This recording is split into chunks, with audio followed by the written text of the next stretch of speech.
नमस्कार शेतकरी मित्रांनो, एक पाऊल विषमुक्त शेतीकडे या चॅनलवर आपले स्वागत आहे।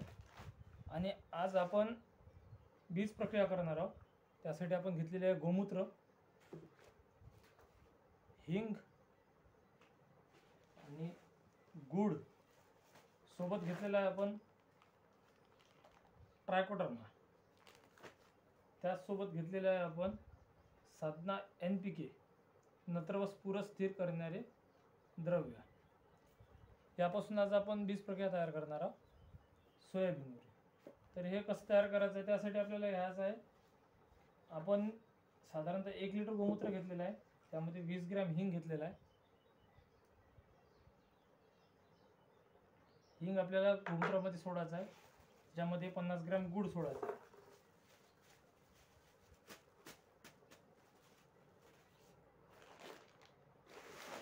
हे पूर्णपणे असं आपल्याला ढवळून घ्यायचं आहे।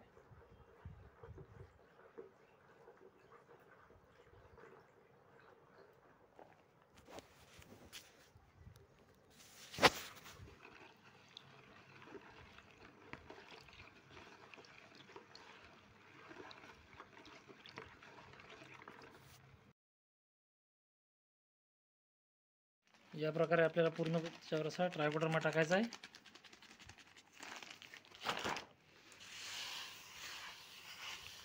हे बघा, या प्रकारे अशी पांढरी सोयाबीन झाली पाहिजे।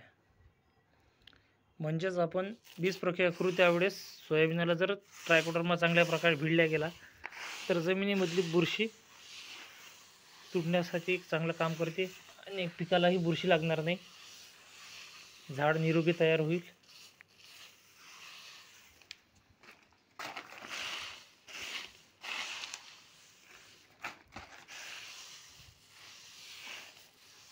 आणि अशा सावलीमध्ये आपल्याला सुकवायचे आहे तिला।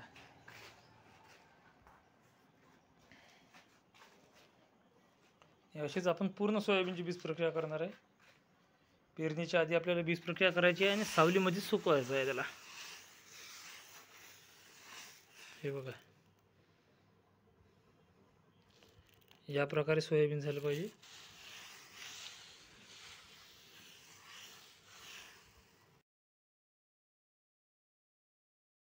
या प्रकारे आपल्याला पूर्णपणे असं गोमूत्र शिपडायचं आहे।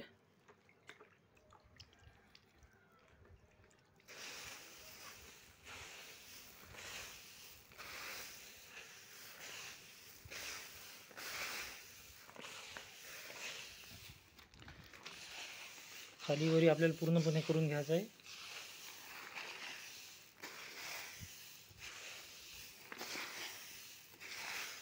म्हणजे प्रत्येक दाण्याला ओलावा येईल आणि प्रत्येक दाणा आपला ट्रायकोडर्माच्या पावडरमध्ये भिजला जाईल।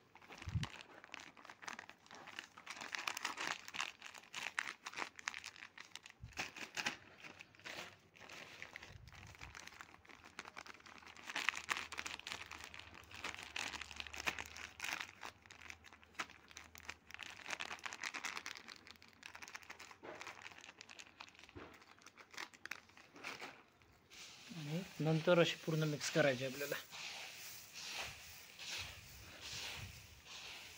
हे बघा, पूर्णपणे असं मिक्स केलं म्हणजे आपल्याला हे बघा ट्रायकोडर्मा असा या प्रकारे या बियाण्याला भिडून जाईल। आणि हे सगळं भिडल्यानंतर आपली पेरणी ज्यावेळेस करतो आपण त्यावेळेस जमिनीमधली बुरशी, जे विनाशक बुरशी असतात, त्याच्यासाठी ट्रायकोडर्मा चांगल्या पद्धतीने काम करते।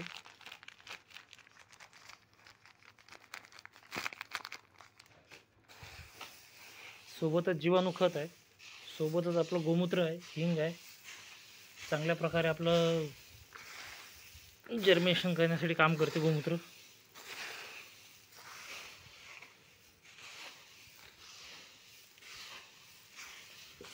आणि हे सगळं झाल्यानंतर आपल्याला असं या प्रकारे सावलीमध्ये सुकवायचं आहे।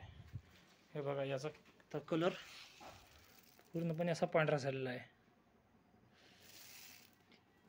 असं पूर्णपणे आपल्याला सुकवायचं आहे। तर मित्रांनो, आपण प्रत्येकाने जर अशीच बीज प्रक्रिया केली, कोणते जीवाणू खते किंवा ते ट्रायकोडर्मा, हिंग, गुड, गोमूत्र याच्याही साह्यानं जरी बीज प्रक्रिया केली आपण तरी एक चांगल्या प्रकारे आपल्याला रिझल्ट मिळतात. जमिनीमधल्या बुरशीपासून काही जमिनीमधली जे जीवजंतू आहे त्यांची रोगप्रतिकारक्षमता नसते की गोमूत्र पचवण्याची, त्यामुळे गोमूत्रात त्याला लावलेलं असल्यामुळे गोमूत्राचे बियाणे असल्यामुळे ते खात नाही, ते सुद्धा एक आपले संरक्षण होते.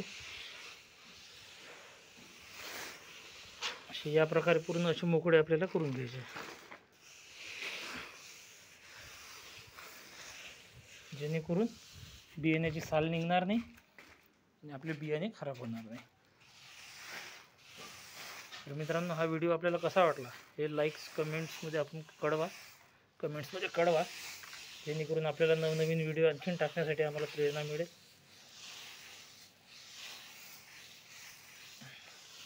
आणि आपल्या या चॅनलला जास्तीत जास्त शेअर करून सपोर्ट करा, जेच शेतकरी मित्रांपर्यंत ही व्हिडिओ प्रत्येकापर्यंत पोहोचले पाहिजे.